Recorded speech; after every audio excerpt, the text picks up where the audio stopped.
अरे, हमारे घर में ऐसे नहीं होता।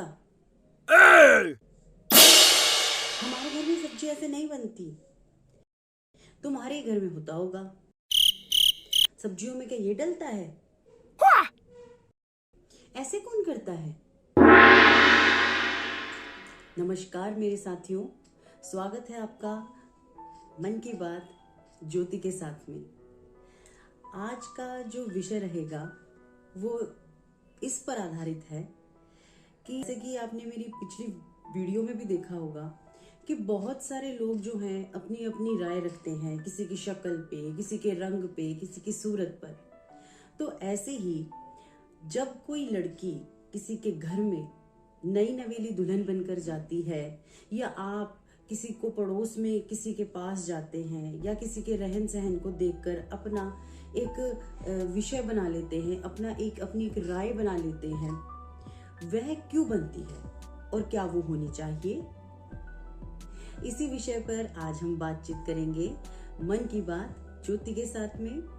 तो बने रहिएगा मेरे साथ। और अगर आपको मेरा ये विषय, मेरी ये बात, मेरी ये सोच, एक राय अच्छी लगे तो please support my channel, subscribe my channel और लाइक एंड शेयर करना ना भूलिएगा। तो चलिए दोस्तों, आज की इस बात को एक छोटी सी कहानी के साथ मैं शुरू करूंगी, जो कि मैंने अपनी एक कक्षा में पढ़ी थी। अब तो मुझे कक्षा भी याद नहीं है, लेकिन मेरी ये बहुत ही एक भगवान की देन समझ लीजिए कि मुझे जो बात बचपन में जो सीख या बचपन में जो कहानियां बताई गई हैं वो मुझे आज तक याद हैं, और जीवन के हर पहलू पर वो कभी ना कभी जो है मुझे याद भी रही है। तो एक छोटा सा विषय, छोटी सी कहानी से ही जो है मैं शुरू करूंगी। कहानी का शीर्षक है अपनी अपनी खुशबुएं। एक समय पे एक जगह की बात है, एक मछुआरन रहती थी। मछुआरन जो थी वो दूसरी पत्नी थी अपने पति की। मछुआरा जो है काफी ज्यादा उम्र दराज का था। उसकी पहली पत्नी मर चुकी थी और दूसरी पत्नी जो थी काफी जवान थी उम्र में। तो हुआ क्या कि वो रोज मछली पकड़ने के लिए समुद्र किनारे जाया करती थी, और वहां से समुद्र पार करके किसी किनारे पर, जैसे सभी मछुआरे जो हैं अपनी मछलियों को बेच कर आते हैं, ऐसे ही वो भी किसी किनारे जाया करती थी। तो जाते जाते रास्ते में राजा का जो है, जहां पर वो पहुंचती थी, किनारे पर पहुंचने के बाद वहां पर राजा का एक महल होता है। राजा का महल, उसके पास ही जो है बाग भी होता है, और बाग की रखवाली करने के लिए मालिन होती है। ऐसे ही बातचीत करते करते उसकी सहेली बन जाती है मालिन। तो मालिन और मछुआरन की बातचीत होते होते वो बहुत ही अच्छी सहेलियां बन जाती हैं। काफी दिन बीत जाते हैं, दोनों बात करती हैं, और फिर सांझ होते ही जो है मछुआरन अपने घर लौट जाती है।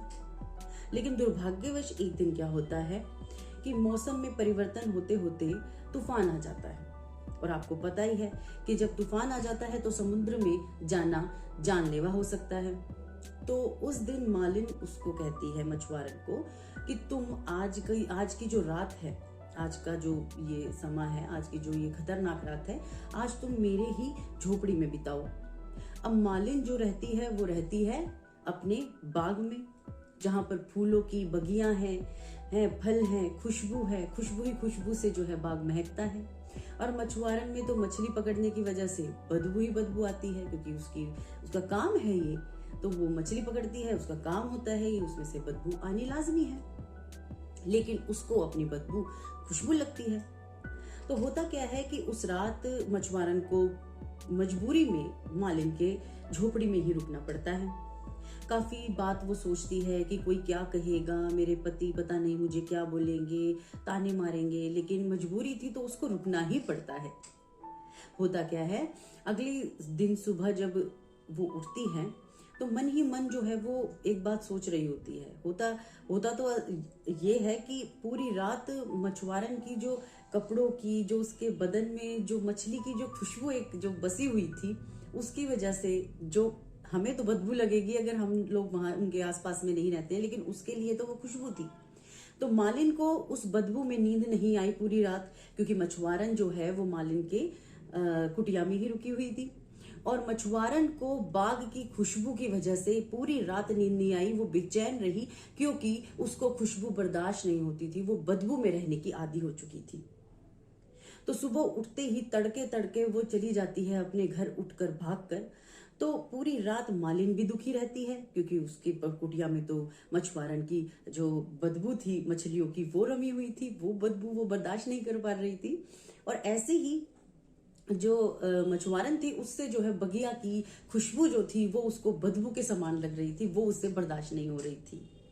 तो वो अपने घर लौट जाती है। कहानी का सार यही होता है कि अपनी अपनी खुशबुएं, अर्थात कि जिस चीज में, जिस समय में, जिस जीवन शैली में हम लोग रहते हैं, जिस तरह के घर में, जिस तरह के वातावरण में हम लोग रहते हैं, हमें वही अपना लगता है, वही सही लगता है, वही सब कुछ अच्छा लगता है। लेकिन दूसरों का जैसे आचार विचार है, दूसरों का जो रहन है, दूसरों की जो जीवन शैली है, छोटी से छोटी बात की दूसरों का जो खाना बनाने का जो तरीका है, हर घर में हम आस पड़ोस में रहते हैं, वहां पर भी आप चले जाइए, आस पड़ोस में किसी ने जीरा पहले डाला, किसी ने प्याज पहले डाली, किसी ने लहसुन डाला, कोई खाता है कोई नहीं खाता है, यही सब चीजें चलती रहती है। लेकिन हम करते क्या है, उसको हम जज करते हैं। किस बात के लिए? ऐसे कौन करता है, इसमें ये कौन डालता है, ऐसे थोड़ी ना बनता है। देखिए साथियों, जज करने की तो कोई बात ही नहीं है। बात छोटी सी है कि आपने इस तरीके से ये काम किया और वो लोग उस तरीके से वो काम करते हैं, तो गलत तो कोई होता ही नहीं है। सिर्फ तरीके और सबकी खुशबू ही जो होती है वो अलग अलग होती है। मुझे लगता है कि आपको ये बात समझ में आ गई होगी कि अपनी अपनी खुशबुएं जो मैंने कहानी आपको बताई है वो मुख्यतः उन लोगों के लिए बताई है, जैसे कि कोई भी लड़की अपने ससुराल में जाती है, वहाँ का जो है रहन सहन देखती है, आचरण देखती है, व्यवहार देखती है, और वहाँ पर जब वो पहुँचती है तो उसको अच्छाइयों की बजाय जो है उसको बुराइयां मिलती हैं।